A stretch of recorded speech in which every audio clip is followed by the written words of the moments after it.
35 and 2-inch vert, 35-inch vert.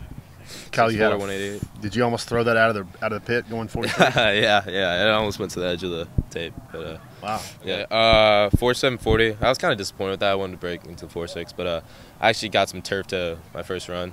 I have to deal with it all day, but I'm not trying to make excuses or anything. But 35.2-inch vert. I think I did well on that. I don't know what this is. Peak power, 7,230. Were you on that thing like that or something like that? I don't know what that was. 4.25, 5.10.5. That was good, I thought. I usually run like 4.3, so I ran a little faster today. But and 43 Powerball, I was really happy with that. Is that a PR? Have you ever Powerballed before? I've never done it before. But first time, huh? Yeah. On 109.74 overall rating. You're a guy that doesn't really need this dog and pony show stuff, but obviously you tested well. I mean, It's still competition. How do you view this now, having gone through it? Yeah, obviously, like you said, it's competition. I think the Atlanta Regional is one of the best in the country. You're going to go against the best in the country. But, I mean, I never shy away from a chance to compete. And it's good to come out here and get some practice in before the season and brush up on your skills against the best in the country, obviously. So you're kind of a safety. You were repping a lot of corner. Did you learn things? Did you pick up any things? Or did you see how you're like as a corner against the best of the best a little bit? Right. I mean, you're going to get beat sometimes. So, I mean, it's good to learn that quick. But, yeah, you definitely learn something every time you go out there. It's a different receiver every time. But they're going to have tendencies, and you're going to know what to look for each time. So Kyle, obviously, you kind of strike me as a guy that's not going to need a whole lot of hemming and hawing to make your decision. I think once you get your data and you can sort it, you might be ready to fire away. What do you still need to see, and is that kind of accurate about where your process is right now?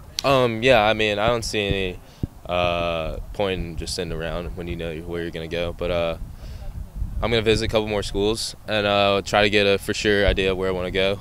And once I feel comfortable with the place, I mean, I'll probably pull the trigger then. I don't really have a timeline for it, though. Do you see yourself going down from your 7, or are you just going to go to a 3, or what do you think you're doing? I'm probably just going to make my decision from 7. From 7? Yep. You've got Northwestern, and you've got Michigan, and you've got Georgia scheduled in April. What else do you have? Going to try to get up to Clemson for sure. And I don't have really anything scheduled yet, but I'll probably squeeze some things in there. What do you still need to see from a G-Day environment for Georgia? What do you still need to see for that data sheet on Georgia from pros and cons and everything else like that? I mean, I don't really need to see much, honestly. I just want to see the game day environment. I mean, I know the fans are crazy, but I just want to see that for myself and try to get to know the coaches a little better. So, any more questions about the program at all? Academics, fit, student life, anything like that?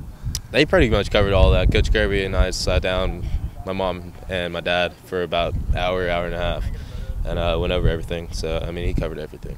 Do you look at initially? Did you think you would like Georgia, or did they kind of have to wow you away with like an important visit? I never disliked Georgia, but I mean, it was Georgia. I mean, I grew up around it, so it didn't seem like that big of a deal to me. But I got there, and it was really impressive. Everything they pitched to me, the facilities. I know they're upgrading a little bit, but still, they were in the championship last year. So, I mean, it's a great place all around. Kyle, 2 more questions. The first one of those is, if you had to summarize what will eventually decide this thing for you, what do you think that might be? I think just fit. Just know I'm going to be comfortable there. I don't want a college experience where I'm just sad and don't want to be there, but I know I want to be at a place where I know I'm going to be happy and enjoy myself and compete every day, so that'd be fun. How would you describe and maybe share some greatest hits of John Fitzpatrick's recruiting pitch to you? What's he doing there? I mean, I see him every day in the halls. He's a great kid. He's a great football player too. He texts me probably every week just telling me about how good Georgia is, how all the other schools aren't as good as Georgia. So, I mean, it's kind of a joke, but he's kind of serious at the same time. So he's putting in work, huh? Yeah, he is.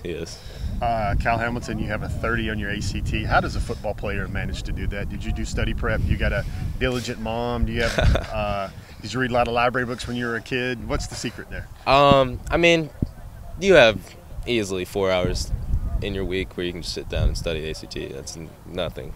I mean, I just took advantage of that time. I do have a diligent mom. She's on me about it. But yeah, if you just put the effort in, I think you can get it 30 easy.